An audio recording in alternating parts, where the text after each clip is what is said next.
Assalamualaikum warahmatullahi wabarakatuh. Saya akan mempresentasikan rencana aksi P3K tentang peningkatan pelayanan program SHK pada bayi baru lahir di Puskesmas Mundu dengan produksi, yaitu promosi dan edukasi. Biodata. Nama: Harni Juhaini AM.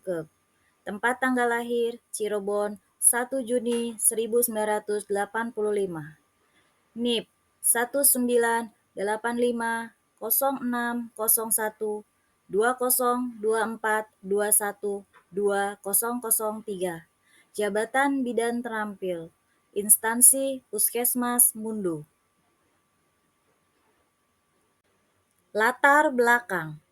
Berdasarkan Undang-Undang Nomor 20 Tahun 2023 tentang Aparatur Sipil Negara, merupakan peraturan yang mengatur hak, kewajiban, dan tugas ASN di Indonesia. Tugas sebagai P3K tenaga kesehatan yaitu bidan, memberikan pelayanan asuhan kebidanan yang sesuai standar asuhan kebidanan ibu dan bayi. Salah satunya dengan deteksi dini kelainan bawaan melalui program SHK, Screening Hipotiroid Kongenital. Program SHK ini merupakan salah satu upaya mendapatkan generasi yang lebih baik. Namun, pada kenyataannya, kita menemukan kesulitan di masyarakat dikarenakan pengetahuan yang kurang mengenai SHK ini. Selain itu juga, masih terkendala dengan bayi-bayi yang lahir di rumah sakit ataupun klinik swasta dalam hal kerjasama pemeriksaan SHK, sehingga akan mempengaruhi cakupan SHK di wilayah Mundu. Dengan demikian, kita sebagai bidan perlu meningkatkan pelayanan program SHK di wilayah Puskesmas Mundu dengan produksi, promosi, dan edukasi. Maksud dan tujuan. Maksud pelaksanaan orientasi, pengenalan tugas dan fungsi ASN, pengenalan nilai dan etika. Tujuan umum, dengan nilai-nilai dasar ASN tersebut diharapkan seluruh bayi lahir di Indonesia mendapatkan pelayanan screening hipotiroid kongenital sesuai standar. Tujuan khusus, menyediakan regulasi yang terkait dengan SHK, mendorong peningkatan akses dan cakupan melalui peningkatan peran serta masyarakat, fasilitas, pelayanan kesehatan, pemerintah, dan swasta. Melakukan koordinasi dan kerjasama jejaring SHK secara berjenjang untuk memperoleh dukungan pelayanan SHK. Menyelenggarakan pelatihan atau orientasi program SHK bagi tenaga kesehatan di fasilitas pelayanan kesehatan. Meningkatkan peran tenaga kesehatan melakukan KIS SHK bagi orang tua dan keluarga. Melaksanakan monitoring dan evaluasi program SHK. Waktu dan tempat kegiatan P3K selama kontrak dilaksanakan pada tanggal 1 Maret 2024 sampai dengan 28 Februari 2029 di Puskesmas Mundu, Kabupaten Cirebon.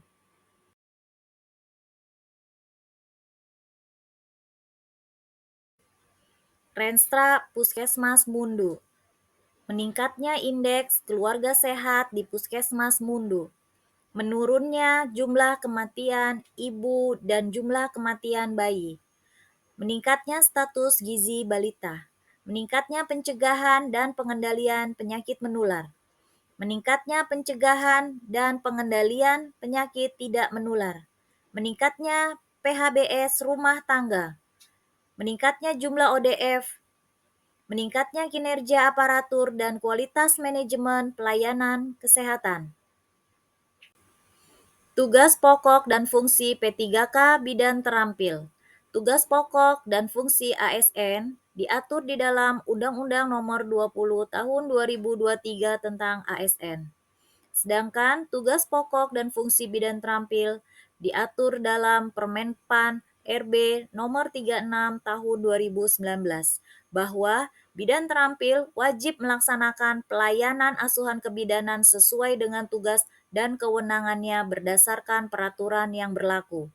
Di antaranya, melakukan penyusunan rencana kerja bulanan, melakukan penyusunan rencana kerja tahunan, melakukan asuhan kala 1 persalinan fisiologis, melakukan asuhan kala 2 persalinan fisiologis, melakukan asuhan kala 3 persalinan fisiologis, melakukan asuhan kala 4 persalinan fisiologis, melakukan pengkajian pada ibu nifas dan melakukan asuhan bayi baru lahir.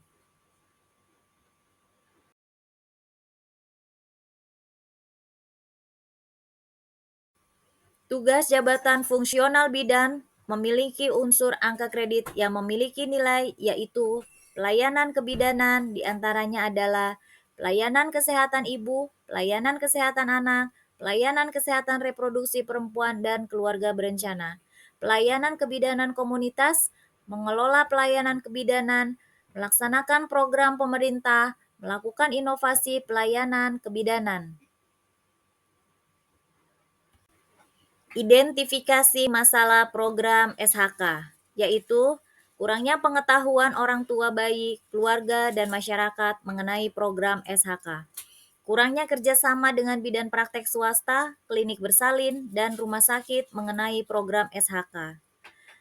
Begitu juga dari hasil laboratorium mengenai pengambilan spesimen, yaitu salah satunya adalah waktu, metode pengambilan, teknik pengambilan, transport, dan pengisian form identitas. Itu adalah beberapa hal yang akan menimbulkan masalah dalam program SHK. Rencana aksi. Kegiatan yang pertama, menyediakan regulasi yang terkait dengan SHK. Tujuan kinerja, untuk mendapatkan alur pelayanan SHK yang aman, baik, dan benar. Indikator pencapaian, terrealisasinya regulasi yang terkait dengan SHK. Waktu perolehan 1 Maret 2024 sampai dengan 28 Februari 2029 dilakukan setiap 1 tahun sekali. Kegiatan yang kedua, mendorong peningkatan akses dan cakupan melalui peningkatan peran serta masyarakat, fasilitas pelayanan kesehatan, pemerintah, dan swasta. Tujuan kinerja, meningkatkan pelayanan cakupan SHK bagi bayi baru lahir di wilayah kerja Mundu, baik yang lahir di Ponet, PMB, atau fasilitas swasta. Indikator pencapaian, cakupan pelayanan SHK di wilayah Puskesmas Mundu mencapai 100%. Waktu perolehan 1 Maret 2024 sampai dengan 28 Februari 2029 dilakukan setiap bulan. Kegiatan yang ketiga, melakukan koordinasi dan kerjasama jejaring SHK secara berjenjang untuk memperoleh dukungan pelaksanaan SHK. Tujuan kinerja, peningkatan pemanfaatan fasilitas puskesmas dalam pelaksanaan program SHK sebagai upaya kolaboratif. Indikator pencapaian, semua bayi baru lahir mendapatkan pelayanan SHK 100%. Waktu perolehan 1 Maret 2024 sampai dengan 28 Februari 2029 dilakukan setiap bulan. Kegiatan yang keempat, menyelenggarakan pelatihan atau orientasi program SHK bagi tenaga kesehatan di fasilitas pelayanan kesehatan. Tujuan kinerja, meningkatkan kompetensi bidan dalam pelaksanaan SHK. Indikator pencapaian, tidak ada sampel yang gagal atau reject pelayanan SHK 100%. Waktu perolehan 1 Maret 2024 sampai dengan 28 Februari 2029 dilakukan 2 kali dalam 1 tahun. Kegiatan kelima, meningkatkan peran tenaga kesehatan melalui KIE, yaitu SHK bagi orang tua dan keluarga melalui sosialisasi. Tujuan kinerja agar orang tua dan keluarga dapat memahami dan mengerti manfaat dari pelaksanaan program SHK bagi bayi. Indikator pencapaiannya, semua orang tua dan keluarga mendukung dan memahami pentingnya bayi dan untuk dilakukan SHK. Waktu perolehan 1 Maret 2024 sampai 28 Februari.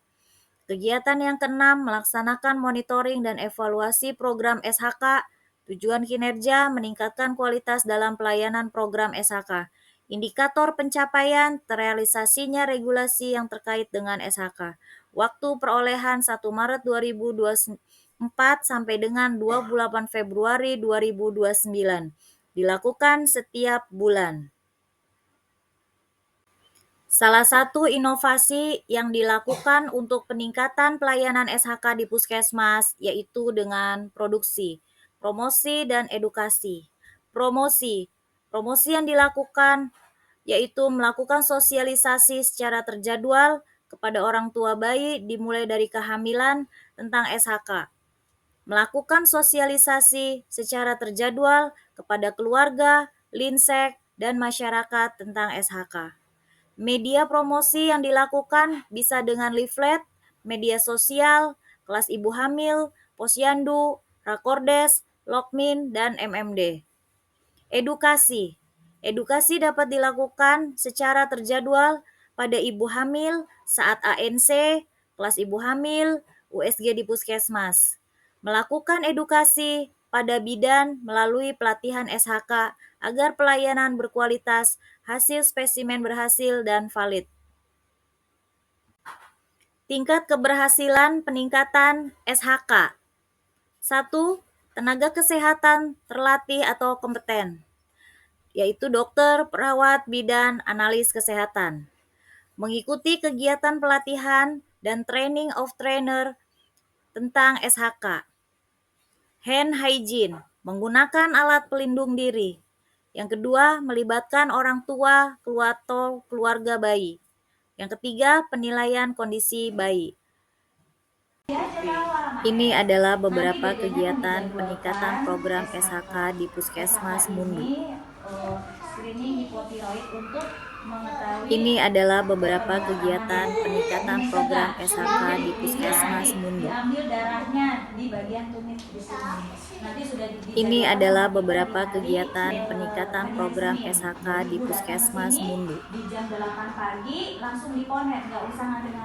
Ini adalah beberapa kegiatan peningkatan program SHK di Puskesmas Mundu. Ini adalah beberapa kegiatan peningkatan program SHK di Puskesmas Mundu.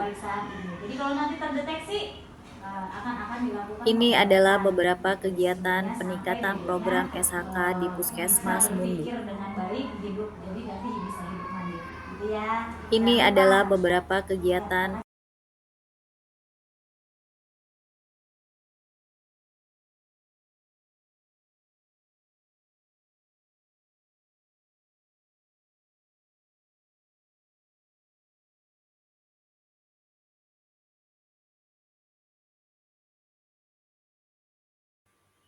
Sekian hasil presentasi dari saya tentang peningkatan pelayanan program SHK di Puskesmas Mundu. Terima kasih atas perhatiannya. Wassalamualaikum warahmatullahi wabarakatuh.